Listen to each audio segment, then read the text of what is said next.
मेरे अजीज दोस्तों नमस्कार। जीएस ब्रदर यूट्यूब चैनल में आपका स्वागत है। यह लेक्चर ऑडियो फॉर्मेट में रिकॉर्ड की जा रही है। तो आइए भारतीय राज्य व्यवस्था के अंतर्गत हम लोग पंचायती राज व्यवस्था पर एक नज़र डालते हैं। यह टॉपिक आपके विभिन्न प्रतियोगी परीक्षाओं के दृष्टिकोण से महत्वपूर्ण है। आपके सिविल सर्विस के एग्ज़ाम के लिहाज से यह टॉपिक और भी महत्वपूर्ण हो जाती है। इस टॉपिक से आपको मेंस, प्री तथा इंटरव्यू में क्वेश्चन पूछे जाएंगे। भारत में पंचायती राज शब्द का अभिप्राय ग्रामीण स्थानीय स्वशासन पद्धति से है। यह भारत के सभी राज्यों में जमीनी स्तर पर लोकतंत्र के निर्माण हेतु राज्य विधानसभाओं द्वारा स्थापित किया गया है तथा इसे ग्रामीण विकास का दायित्व सौंपा गया है। हमारे देश के राष्ट्रपिता चाहते थे कि देश की पंचायती राज संस्थाओं को अधिक मजबूत और प्रभावी बनाया जाए तथा इसके पक्ष में उन्होंने वकालत किए। जबकि हमारे देश के प्रथम कानून मंत्री भीमराव अंबेडकर साहब ने संविधान सभा में पंचायतों की बड़ी तीखी आलोचना की। उनके विचार से पंचायती भ्रष्टाचार, संकीर्णता और पिछड़ेपन की प्रतीक होते हैं। अतः हमें इसे कम से कम अधिकार दिया जाए और आधुनिक संविधान में संवैधानिक शासन में उनका कोई स्थान नहीं होना चाहिए। अंत में एक समझौते के रूप में और गांधी जी के प्रति समादर दिखाते हुए संविधान सभा ने राज्य के नीति निर्देशक तत्वों के अंतर्गत अनुच्छेद 40 में पंचायतों का उल्लेख कर दिया।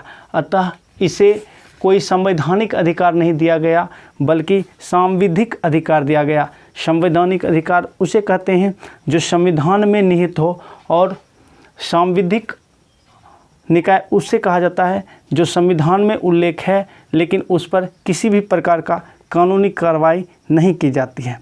तो चलिए इससे आगे जानते हैं कि हमारे संविधान सभा द्वारा फिर से पंचायती राज व्यवस्था के बारे में क्या विचार किया गया। जनवरी 1957 में भारत सरकार ने सामुदायिक विकास कार्यक्रम तथा राष्ट्रीय विकास विस्तार सेवा द्वारा किए गए कार्यों की जांच और उनके बेहतर ढंग से कार्य करने के लिए उपाय सुझाने के लिए एक समिति का गठन किया।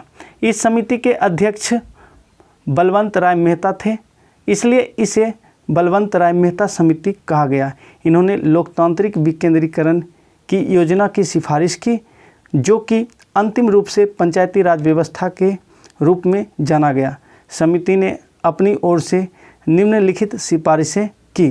सबसे पहले उसने 3 स्तरीय राज पद्धति पर जोर दिया जिसमें गांव स्तर पर ग्राम पंचायत, ब्लॉक या प्रखंड स्तर पर पंचायत समिति तथा जिला स्तर पर जिला परिषद, ये तीनों स्तर आपस में अप्रत्यक्ष चुनाव द्वारा गठित होना चाहिए। उन्होंने ऐसे ही और सिफारिश दिए जैसे ग्राम पंचायत की स्थापना प्रत्यक्ष रूप से चुने हुए प्रतिनिधियों के द्वारा होना चाहिए, जबकि पंचायत समिति और जिला परिषद का गठन अप्रत्यक्ष रूप से चुने हुए प्रतिनिधियों द्वारा होना चाहिए। इस प्रकार बलवंत राय मेहता समिति ने अपनी ओर से कुल 10 सिफारिशें पेशकश की। उसके बाद पायलट प्रोजेक्ट के तौर पर सर्वप्रथम राजस्थान के नागौर जिला में पंचायती राज व्यवस्था की शुरुआत की गई, जिसमें वहां के स्थानीय स्वशासन में 3 स्तरीय पंचायती राज पद्धति को अपनाया गया। उसके बाद दक्षिण भारत के कुछ राज्यों ने भी इसे अपनाया, जहां आंध्र प्रदेश ने त्रिस्तरीय पंचायती राज व्यवस्था को अपनाया तो वहीं तमिलनाडु ने द्विस्तरीय पंचायती राज व्यवस्था को अपनाया। कई राज्यों ने 4 स्तरीय पंचायती राज व्यवस्था को भी अपनाया, जैसे आपका पश्चिम बंगाल है। उसके बाद धीरे धीरे भारत के विभिन्न राज्यों में पंचायती राज व्यवस्था को अपनाया गया। किसी ने 1 स्तरीय तो किसी ने 2 स्तरीय तो किसी ने त्रिस्तरीय पंचायती राज को अपनाया। इस ऑडियो लेक्चर सीरीज में बस इतना। मिलते हैं आपसे अगले ऑडियो लेक्चर एक ऐसे ही लेक्चर के साथ। जिसमें आपसे पंचायती राज व्यवस्था के बारे में और कौन कौन से समिति गठित हुए